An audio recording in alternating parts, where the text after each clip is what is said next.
네, 박수미 아나운서의 야무진 리뷰 함께 하셨습니다. 자, 양대 지수 하락했습니다. 특히 코스닥에서 외국인 매물 출회되면서 0.7% 빠져서 813회 장을 마감했고요. 경기 둔화 우려에 아시아 증시 전반적으로 좀 약했습니다. 2시간 후에 열리는 우리 시장 챙겨봐야 할 이슈들 짚어보겠습니다. 이화진 하이투자증권 스마트 PB센터 과장 어서 모시겠습니다. 어서 오십시오, 과장님. 안녕하세요. 네. 자, 금리 인하 기대감 그리고 경기 침체 가능성 이 사이에서 이런 가능성 맞물리면서 좀 투심에 영향을 준 것으로 보이는데요. 첫 번째 이슈 한번 바로 살펴보겠습니다. 대한항공 아시아나가 이후 합병 심사 시기 확정에 상승 마감했습니다. 네, 아무래도 이 시기가 언제 결정될 것인가 참 답답하게 기다려왔었는데 내년 2월 14일 이전에 발표하겠다 이렇게 얘기가 됐네요. 네, 결국에는 뭐 어제 이후에서도 좀 긍정적으로 조금 참고를 하고 있고 네. 최근에도 이제 이사회에서도 이제 화물 사업부를 이제 매각하는 조건으로 어느 정도 승인이 났었기 때문에 아마 이번에는 좀 승인 가다고 좀 가지 않을까라고 좀 생각을 하고 있습니다. 네, 이번에 이렇게 승인이 되고 나면은 미국과 일본 쪽이 남은 거죠. 네, 여러 가지 이제 뭐 승인을 받아야 되는 부분들이 있는데 네.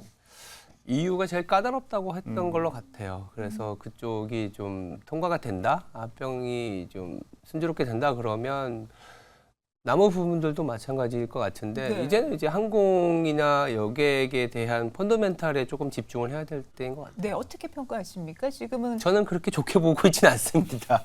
왜냐하면 환율이 높은 수준이기 때문에 그리고 여객 수요가 이제 계속 지속되기가 조금 어려운 상황이잖아요. 그래서 연말 연초 우리가 유가가 하락한 부분들은 정말 그나마 다행스러운 부분이긴 한데 이 유가 하락이 또 수요 부진으로 이제 해석이 되고 있는 상황이 있거든요.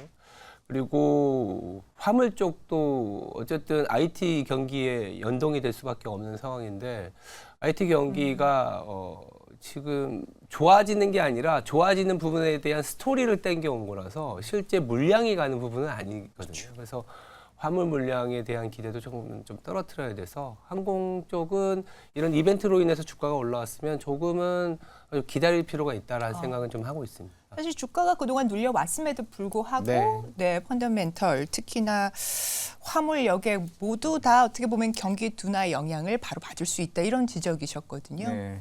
사실 어제도 물론 유가가 어제 69달러까지 내려오면서 네. 어제 대한 항공주들이 초반에는 굉장히 좋았다가 어제 한 2시부터 우리나라 환율이 쫙 올라가더니 대부분 LCC 뭐 그리고 대한항공 주가들이 다 어느 정도 빠지는 흐름인 것 같습니다. 센터장님 말씀대로 결국에는 지금 중국에 대한 뭐 경기 침체 이슈도 있는 거고 물론 지금 뭐 유가가 올라가면은 뭐 유가 할증률도 있다라고 얘기는 하지만은 사실 실제적으로는 사실 뭐 항공료가 비싸면 비쌀수록 수요 자체도 떨어지는 한국인 상황이고 뭐 또 유가가 또 빠지면은 사실 중국의 경기 침체가 생각보다 지금 오래 가고 있다는 측면에서 물론 올 초부터 꾸준하게 항공편을 공급을 이제 증가하고 있는 추세이긴 하지만은 과연 이 매크로적인 우호적인 환경이 실제적으로 만들어질 수 있을까의 여부가 조금 중요하지 않을까라고 네. 생각을 하고 있는데 물론 내년에 미국이 금리 인하를 더 많이 하고 우리나라가 조금씩을 하게 되면은 뭐 달러 약세로 인해서 뭐 환율이 뭐 우호적으로 갈 수는 있겠습니다만은 뭐 그때까지는 어느 정도 지금 당장에 단기적으로는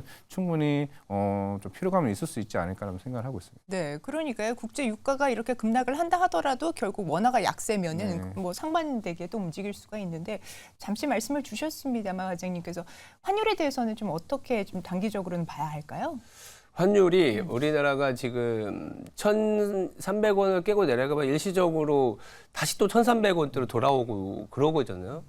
그러니까 올해 같은 경우에 연준의 가파른 긴축에도 불구하고 그리고 이 무역 수지가 적자가 심했음에도 불구하고 잘 버텼잖아요. 네. 그 한 가지 이 모멘텀, 이 안정의 이유 중에 하나가 우리나라 기업들이 해외에 있는 해외 법인의 이 자금이 우리나라로 들어오는 게 있었어요. 작년 대비 5배나 늘어났습니다.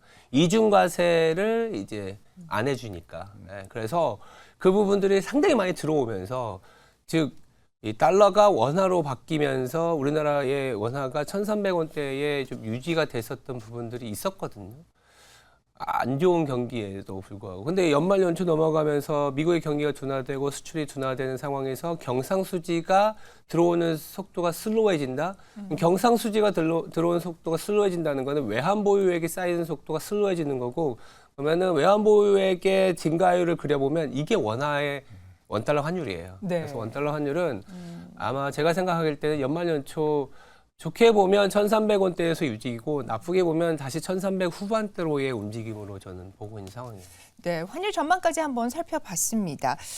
자, 그러면 자연스럽게 그 다음 이슈로 좀 연결이 되는 부분이 있어서 바로 이어가 볼 텐데요. 네. 자, 미국의 해외 우려 집단 여파 관련해서 우리나라 배터리 기업들 추가 자금 조달을 해야 되는 그런 상황들입니다. 실질적으로 그런 부분들이 규모가 어느 정도 되는지 이런 부분도 궁금한데요. 실제적으로 이제 우리나라가 만약에 이제 북미 시장에서 이제 FES 규제를 피하기 위해서는 전체적으로 한 1조 정도가 이제 필요하다라고 좀 보고 있는데, 물론 지금 포스코 퓨처엠이 굉장히 변동폭이 이제 클 수밖에 없는 상황이고, 그리고 이제 뭐 아니면은 LG 화학이나 아니 그리고 에코프로 같은 뭐 SK온과 같이 이런 회사들 같은 경우가 결국 추가적인 좀 자금 조달 좀 이슈가 좀 있을 수밖에 없지 않나라고 생각을 하고 있는 게, 지금 뭐 올해 성장률을 봤을 때 이제 전기차 기준으로 북미 쪽은 이제 한 60% 정도 상황이고 유럽이 한 20-30% 그리고 중국이 한 30% 정도 보고 있는 상황에서, 과연 우리나라 이런 배터리 업체들이나 이제 소재 업체들이 과연 북미 시장을 쉽게 포기를 할까? 포기를 한다는 것보다는 보조금을 그 많은 금액을 버릴까라는 생각을 한다라고 네. 하면은 조금 무리한 자금 조달을 하더라도 조금은 제가 봤을 때는 조금 긍정적인 모멘텀으로, 그러니까 불확실성을 없애기 위해서 자금 조달 이슈가 결국 있을 수밖에 없지 않을까 좀 생각을 하고 있습니다. 네, 결국은 IRA 전기차 보조금을 받을 수 있는 이 합작 기업의 네. 지분인 25%를 맞추기 위해서 우리나라 배터리 기업들 한 1조 원 정도 되는 자금을 어떻게 해서든지 마련할 것이다, 이렇게 네. 보시고 있는 부분이고요. 저는 사실 좀 궁금한 것이 이렇게 중국 쪽에서 가만히 있을까? 라고도 생각을 좀 했었거든요. 이렇게 네. 어떻게 보면 콕 집어서 중국을 얘기를 하고, 2차 전지, 지금 중국 쪽에서도 2차 전지 관련된 기업들 구조조정을 하고 있는 상황에서 안 그래도 궁금했었는데 딱 불편한 심기를 드러냈습니다. 이것이 WTO 뭐 국제 무역 규범의 위반이다, 이렇게 얘기를 하고 있는데 좀 어떻게 좀 흘러갈까요? 국제무역 규제 위반이라고 그래도 가장 큰 수요처가 네. 결정을 하는 부분이라서 이렇게 노이즈가 나오는 부분은 사실 불확실성이잖아요. 그러니까 불확실성을 감내할 수 있는 거는 가격밖에 없어요. 항상 제일 투자할 때 가장 중요한 거는 이 회사가 좋은 회사야라는 것보다 이 회사는 정말 좋은 가격이야가 굉장히 중요하거든요. 근데 이제 2차 전지와 관련된 이슈들이 좋든 나쁘든 상당히 이 노이즈와 변동성을 만든 이유는 이 가격에 문제가 있기 때문입니다. 저는 그렇게 봐요. 네. 네. 자, 그렇다면 투자자분들 입장에서는 그러면 지금 뭐 포스코 퓨처엠 말씀을 주셨습니다. 네. 합작 기업들이 있는 우리나라 대표적인 셀 업체들 주가에는 어떤 영향을 미칠까요? 일단은 지금 상황에서는 과연 이 중국과 합작법인에 관련해서 이게 자금 조달에 대한 이슈들이 할 수 있을까, 아니면은 무리하게 할까에 대한 여부가 좀 중요하지 않을까 생각을 하고 있는데, 물론 포스코 홀딩스도 대상이긴 합니다만은 포스코 홀딩스는 오히려 이제 그 지분율에 관련해서는 조금만 투자하면 되는데, 만약에 그래서 지금 시장에서는 포스코 홀딩스가 이제 지주회사니까 얘네들을 좀 자금에 대한 투자 이슈도 충분히 있다라고 생각을 하고 있기 때문에 첫날 이틀 전에는 이제 급락했다가 또 어제를 또 다시 급등하니까 네. 그런 우려 자체를 없애는 게 시장에서는 좀 중요하지 않을까 생각을 하고 있는데, 네, 네. 과연 그렇다면 이게 투자를 자금을 계속 조달을 했을 때 결국에는 시장에서는 이게 몇 년 안에 이 자금들을 회수할지 여부도 저는 밸류에서 정말 중요하다고 생각을 하고 있습니다. 물론 아까 올해 북미 쪽 전기차 성장률이 한 60%라고 하지만은 내년에 이게 업황이 회복이 안 된다라고 하게 되면 시장에서는 40%까지 떨어질 수 있다라고 좀 본다고 하게 되면은 결국에는 우리가 2027년, 30년에 대한 밸류 자체를 어느 정도 기준을 좀 낮춰야 되는 부분이라고 생각을 한다면은 네. 시장에서는 이제 그렇게까지 목표가를 높이지는 않을 것 같다라고 생각을 하고 있습니다. 시장에서 가장 싫어하는 불확실성을 제거하는 부분, 어떻게 지금 시장이 흘러갈지에 큰 영향을 미칠 수 있다는 말씀을 또 주셨습니다. 자, 그러면 저희가 세 번째 이슈 한번 넘어가 보도록 하겠습니다. 네.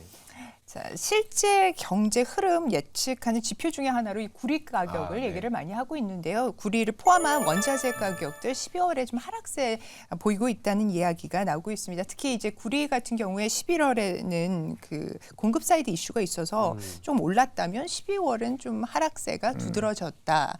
어떻게 읽어야 할까요? 결국에는 중국에 대한 최근 신용평가사에 대한 것도 좀 중요하지 않을까 생각을 하고 있습니다. 네, 전망을 하향한 부분. 예, 무디스가 이제 A1 등급 유지는 하지만은 이제 부정적으로 이제 전망을 하향했다는 측면. 물론 어제 S&P나 이제 피치 같은 경우는 뭐 유지를 하긴 했습니다만은 결국에는 이제 부동산 경기에 대한 부분들이 향후에 물론 중국은 계속 부동산을 잡기 위해서 계속 꾸준하게 경기 부양책을 하긴 하겠지만은 이렇게 하면 할수록 시장에서는 중국에 대한 재정 적자에 대한 재정의 그 불확실성에 대한 부분을 계속 지적을 할 수밖에 없을 거라고 좀 생각을 하고 있기 때문에 만약 이런 뭐 부정적에 대한 전망을 한다고 했을 때 그럼 내년 1분기 때는 과연 이런 무디스가 어떤 평가를 할지에 대한 여부도 제가 봤을 때 중요하지 않을까라고 생각을 하고 있습니다. 결국엔 WTI도 마찬가지였고 구리 가격도 마찬가지겠지만은 이런 원자재에 대한 이런 가격들이 계속 꾸준하게 좀 하락한다라고 얘기를 했을 때 최근에 광군제도 사실 저는 조금은 기대를 했었는데 네. 생각보다 좀 부진했다는 측면이 그만큼 우리나라 중국 소비재 업체들에도 영향을 좀 미쳤던 것 같고 이게 생각보다 계속 내년 상반기에도 이어진다라고 가늠을 한다고 하게 되면은 물론 뭐 최근에 제조업체들 같은 경우는 오히려 이제 원자재 가격이 빠지다 보니까 이제 가격 전이를 통해 가지고 그런 스프레드 마진 자체는 개선될 수는 있겠으나 이런 원자재 자체로는 당분간은 조금은 힘들지 않을까라고 생각을 하고 있습니다. 네, 어제 관련해서 중국 무역 데이터들 발표된 것이 있었는데 수출이 예상보다는 살짝 잘 나왔고 수입은 감소했고 이렇게 좀 나왔습니다. 중국 경제 올해보다 내년이 더 안 좋을 거라고 봐야 할지요? 네. 네, 단호하게 단호박이 나왔습니다. 네. 아까 말씀 주신 것처럼 수출은 거의 뭐 의미 없는 플랫이었고요. 수입이 마이너스가 심했어요. 수입이 중국이 수입을 하는 부분이잖아요. 전 세계 수요에서 중국이 한 수입 시장에서 한 17에서 18%의 점유율을 차지하고 있는데 굉장히 큰 거잖아요. 미국이 한 23, 4%니까. 근데 그럼 수입 증가율이 떨어진다라는 거는 당연히 이제 중국이 가장 많은 게 이제 원자재를 수입하고 있기 때문에 원자재의 수요가 떨어지고 있다라는 거고 원자재 수요가 올라가기 위해서는 아까 이제 과장님 얘기하신 것처럼 부동산 경기가 올라가줘야 되는데 중국의 부동산 경기가 올라갈까? 이게 굉장히 어려운 부분이에요. 네. 왜냐하면 지금 우리나라도 그렇지만 중국의 이제 부동산 디벨로퍼라는 그런 부동산 개발 업체들은 지금 부채가 400% 넘어서 허덕허덕대고 있어요. 거기에 돈이 들어가서 성장이 나온다? 말이 안 되죠. 그러다 보니까 중국 입장에서는 소비로 전환하려고 싶었는데 광군제 보시다시피 안 되는 이유는 중국 사람도 소비할 수가 없어요. 지금 140%, 즉 자기 가처분 소득 대비 가계부채가 145%이고 이게 금융위기 당시에 미국의 수준이 130%였거든요. 그보다 높아요. 네. 그리고 부채가 늘어나면 오히려 레버리지로 인해서 소비를 할 텐데 그게 작년부터 꺾여 내려오고 있기 때문에 소비도 성능 별로라고 봐요. 그래서 지금 중국이 가져갈 수 있는 부분은 연착륙을 어떻게 할 것이냐인 거지 성장률은 아닌 것 같고요. 아마 말씀하신 것처럼 무디스에서 네거티브한 반응을 보였기 때문에 6개월 안에 아마 신용등급에 대한 조정을 할 텐데 부동산을 살리기 위해서 재정 지출을 한다? 그러면 아마 내년에 신용등급을 강등시킬 가능성이 굉장히 높습니다. 네. 성장률이 그렇게 안 나올 거기 때문에 네. 저는 그렇게 봐요. 네. 좀 아주 분명한 뷰를 좀 주셨습니다. 중국의 신용 등급 강등 여지 있다라는 말씀이시고 과장님도 그렇게 좀 강하게 네, 저도 보십니까? 당분간은 그러지 않을까라고 네네. 생각을 하고 있습니다. 자, 그렇다면 우리가 기댈 곳이 이제 미국과 유럽 시장이 되나요? 네. 근데 원자재 같은 경우에는 또 하나가 이제 이게 그런 거 있는 것 같아요. 11월에 왜 좋았냐 그러면 그러니까 리스크 온, 그러니까 달러화가 좀 약세를 보이게 되면 원자재는 달러화 표시 자산이기 때문에 원자재가 조금은 리바운드나 뭐 가격 표시가 좀 올라갈 수는 있어요. 근데 지금 우리가 달러가 약해질 수 있는지 중국의 경기가 회복의 어떤 시나리오를 가져갈 수 있는지 이런 부분을 봐야 되는데 지금 보기에는 둘 다가 약간은 원자재 시장에는 크게 어떤 모멘텀이 될 수 없기 때문에 원자재와 관련된 투자는 당분간은 조금은 보류를 하는 게 낫지 않을까. 네. 저는 그렇게 보고 있는 거죠. 자, 그렇다면 그 와중에서도 기회가 있을 부분들을 좀 찾아봐야 될 텐데요. 네. 비트코인밖에 없나요? 안 그래도 요즘에 네. 사람들 만날 때마다 비트코인 얘기를 좀 하는 상황이 되는 것 같습니다. 우리나라 시장에 대해서도 사실 썩 그렇게 이게 좋은 방향성이 아니다 보니까 그렇다면 최근에 고객 예탁금이 줄어들고 있는 추세에서 이제 자금이 저쪽으로 빠지고 있는 상황이 아닌가. 예전에 4년 전에도 똑같은 이런 재현되고 있는 것 흐름이 같습니다. 재현됐던 네. 흐름이 있었기 때문에 정말 모든 대부분의 사람들이 이제 비트코인을 못 벌었던 특히 그런 분들이 다시 새로운 기회가 왔다는 측면이 조금 많기 때문에 삼성전자 살래, 비트코인 살래라고 한다고 하게 되면 이제 비트코인 쪽으로 많이 옮겨가는 흐름이 좀 그냥 개인적으로 좀 그렇게 흐름이 좀 보이지 않나라고 생각을 하고 있지만은 그래도 저는 이제 우리나라 아까 앞에서 컨트 연구원도 얘기를 하셨지만은 저는 그래도 연말 랠리까지 아직까지는 좀 희망을 조금은 좀 두고 있는 좀 상황이긴 합니다. 물론 어제 이제 실업 청구 수당 건수도 좀 어느 정도 조금 매상치 부합이 나오긴 했지만은 아마 오늘 실업률이나 고용 지표에 대한 부분도 사실 어느 정도 저는 충분히 조금은 기대를 하고 있거든요. 충분히 왜냐하면은 임금이나 이런 이슈도 계속 꾸준하게 둔화되는 조짐이 나왔었고 소매 판매도 계속 둔화되는 조짐이 하나씩 나왔었기 때문에 그렇다면은 물론 오늘 뭐 우리나라 시장은 조금 상승 이제 출발할 것으로 보이고 있겠지만은 그래도 사실 우리나라 시장만 봤을 때는 아마 모든 사람들이 좀 기대를 하고 있는 게 대주주 한도 상향이 아닐까. 물론 어제 권성동 이제 국회의원이 계속 꾸준하게 지금 얘기를 하고 있는 상황이기 때문에 물론 시기가 조금 늦었다라는 얘기도 있는 상황이긴 하지만은 이게 하나의 좀 트리거가 좀 되지 않을까라는 생각을 하고 있습니다. 네, 그 부분에 대해서는 좀 어떻게 대주주. 보세요? 시간이 지금 얼마 남지를 않았는데. 근데 이제 시행령으로 기준은? 할 수 있기 때문에 네네. 뭐 바로 이제 대통령 사인만 있으면 하면 됩니다. 네. 되는데 네. 문제는 뭐냐면 이제 그 신인 경제부총리도 아직은 조금은 좀 난색을 표하고 있고 이게 대상자가 1,400만 명의 개인 투자자 중에 0.5%인가요? 한 7천 명 정도 되거든요. 근데 이거를 20억 원 정도로 상향한다 그러면 혜택을 보는 부분이 한 2천 명 정도. 근데 세수는 떨어지고. 이런 부분들을 좀 고민을 하고 있어서 아직 결정을 못 하는 것 같아요. 네. 근데 말씀하신 것처럼 대주주 양도세 완화가 좀 되면 그 개인 투자자들의 이 양시장에서 매도가 1조 원 이상, 2조 원 가까이 나왔기 때문에 이 부분은 좀 완화될 수는 있습니다. 그렇죠. 전체적인 심리에는 그래도 영향을 좀 줄 것 같습니다. 네. 자, 그렇다면 좀 간략하게 오늘장 네. 투자 전략 짚어주실까요?